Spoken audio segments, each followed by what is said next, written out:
ఈ రోజు నవంబర్ 15 జన్ జాతీయ గౌరవ్ దివస్, బిర్సా ముండా పుట్టినరోజు.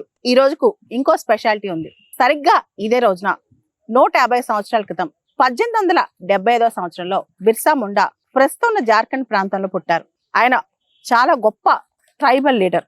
ఈ రోజు బిర్సా ముండా యొక్క 150th బర్త్ యానివర్సరీ. అంతేకాకుండా జన్ జాతీయ గౌరవ్ దివస్ కూడా ఈరోజు మనం ట్రైబల్ ప్రైడ్ డేగా జరుపుకుంటాం. 2021 నుంచి భారత ప్రభుత్వం జన్ జాతీయ గౌరవ్ దివస్ ను ఈ రోజున సెలబ్రేట్ చేస్తుంది అనమాట.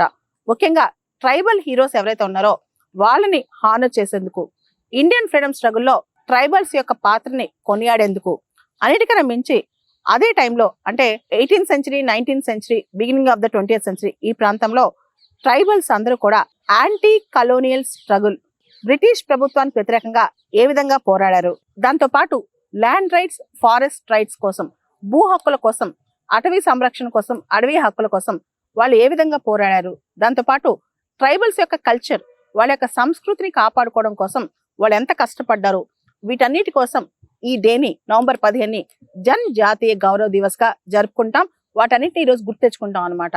బిర్సా ముండా రెబెల్ని లీడ్ చేశారు. అంతేకాదు ఆయన ఉల్ గులన్ మూమెంట్ అంటే ద గ్రేట్ అప్రైజింగ్ అని ముండా లాంగ్వేజ్ లో మీనింగ్ అనమాట. ఉల్ గులన్ మూమెంట్ కూడా లీడ్ చేశారు. ముఖ్యంగా బ్రిటిష్ వాళ్ళ యొక్క ల్యాండ్ పాలసీస్ వ్యతిరేకంగా బిర్సా ముండా పోరాడారు. మనం చూస్తే ఆ టైంలో ట్రైబల్ ల్యాండ్ చాలా లాస్ అయిపోయేవాళ్ళు అనమాట. జమీందారీ సిస్టమ్స్ వల్ల మనీ లెండర్స్ ఎవరైతే ట్రైబల్స్ కి ఎక్కువ వడ్డీ రేట్లకి అప్పులు చేసేసి చాలా వడ్డీలు వసూలు చేస్తూ వాళ్ళ ల్యాండ్స్ ని లాగేసుకుంటారో ఆ పాలసీస్ మరియు బ్రిటిష్ చట్టాలకు వ్యతిరేకంగా బిర్సా ముండా పోరాడారు. ముఖ్యంగా మనీ లెండర్స్ కావచ్చు, జమీందార్స్ కావచ్చు, బ్రిటిష్ పాలసీస్ వల్ల కావచ్చు ట్రైబల్స్ అప్పట్లో చాలా నష్టపోయారన్నమాట. ముఖ్యంగా ఆ టైంలో బేత్ బేగారి అని చెప్పి ఏదైతే వెట్టి చాకిరి ఫోర్స్డ్ లేబర్ ఉందో అలాంటి చేపించుకునే వాళ్ళు అనమాట. బలవంతంగా ట్రైబల్స్ తో పని చేయించుకునే వాళ్ళు. దానికి వ్యతిరేకంగా కూడా బిర్సా ముండా పోరాడారు. అంతేకాదు ఆ రోజుల్లో ట్రైబల్స్ యొక్క సోషో కల్చరల్ అఫైర్స్ లో మిషనరీ యాక్టివిటీస్ ఇంటర్ఫిరెన్స్ కావచ్చు, మిషనరీస్ ఇన్ఫ్లుయెన్స్ కావచ్చు, దాంతో పాటు అవుట్ సైడర్స్ వచ్చి ట్రైబల్స్ ఇష్యూస్ లో ఇంటర్ఫియర్ అవటం, వాళ్ళని ఎక్స్ప్లాయిట్ చేయడానికి ట్రై చేయడం, ఇవన్నీ చేసేవాళ్ళు. ఆ రోజుల్లో ట్రైబల్స్ యొక్క ల్యాండ్ ఓనర్షిప్ అనేది కాస్త డిఫరెంట్ గా ఉండేది.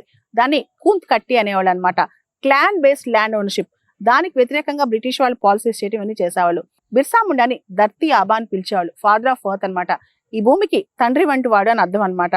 బిర్సా ముండాని బ్రిటిష్ వాళ్ళు 25 సంవత్సరాల వయసు ఉన్నప్పుడే అరెస్ట్ చేశారు. రాంచీ జైల్లో బిర్సా ముండా మరణించారు. 1900 సంవత్సరంలో 25 సంవత్సరాల వయసులోనే ఆయన మరణించారనమాట. మనం చూస్తే ఇప్పుడు భారత ప్రభుత్వం ట్రైబల్స్ కోసం పిఎం జన్మన్ అని చెప్పి పీబీటీజీస్, పర్టికులర్లీ వల్నరబుల్ ట్రైబల్ గ్రూప్ పీబీటీజీస్ కోసం పిఎం జన్మన్ తీసుకొచ్చింది. దాంతోపాటు ధర్తీ ఆబా జనజాతీయ గ్రామ్ ఉత్కర్ష్ అభియాన్ అని చెప్పి ట్రైబల్ విలేజెస్ కోసం తీసుకొచ్చింది. ట్రైబల్ పిల్లల చదువు కోసం భారత ప్రభుత్వం ఏకలవ్య స్కూల్ స్పెషల్ గా తీసుకొచ్చింది. ఆది కర్మయోగి అభియాన్ అని చెప్పి ట్రైబల్ యూత్ యొక్క కెపాసిటీ బిల్డింగ్ కోసం చేస్తుంది అనమాట. ఈ రోజు జన్ జాతీయ గౌరవ్ దివస్. ఈ రోజున ట్రైబల్స్ కోసం భారత ప్రభుత్వం అనేక కార్యక్రమాలు చేస్తుంది.